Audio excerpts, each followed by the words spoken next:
We are in Islamabad, and in fact right outside the central Shia mosque, where they have convened a demonstration against the killing of Ali Khamenei, Irani supreme leader.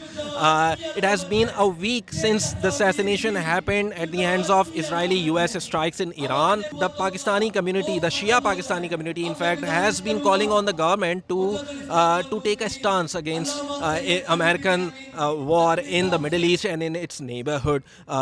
In this protest right now, although it is not permissible in Islamabad as of now to assemble because of the security reasons and security measures. Because right outside this area, which is which is barricaded, but right outside it is a blue area, and which connects to the Constitutional Avenue and the red zone, where you have Parliament, Supreme Courts, and diplomatic enclave. Where, as of now, due to the security measures, people, laymen, common men, cannot enter.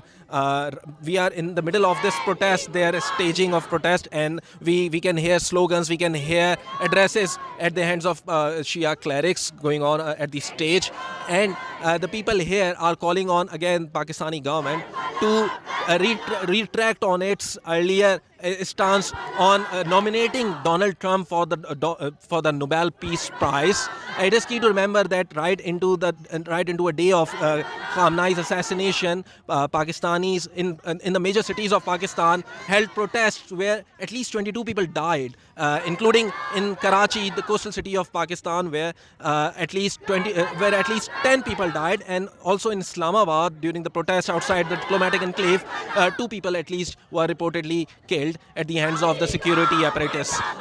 Again, it is also key to remember that Pakistan state has expressed its anger against the Pakistani communities who have held these protests, saying that it makes no sense for Pakistanis to protest in Pakistan and vandalize, because Ishaq Dar earlier in this week held an urgent press briefing in MOFA, Ministry of Foreign Affairs, and he said that Iran actually has admired Pakistan's stance, so it makes little sense for Pakistanis to hold protests and vandalize the properties here. Again, there is another threat that is being floated. If rumors, if not confirmed reports, that ISKP has threatened to do some subversive activities here. It has happened in the past as well. A few weeks ago on Jummah Day, during the congregational Friday prayers, there was a blast in Islamabad's Tarlai area, and that has been the frame of reference for Pakistani authorities to discourage people from assembling in the federal capital at all. This is Hunain Amin from SEN.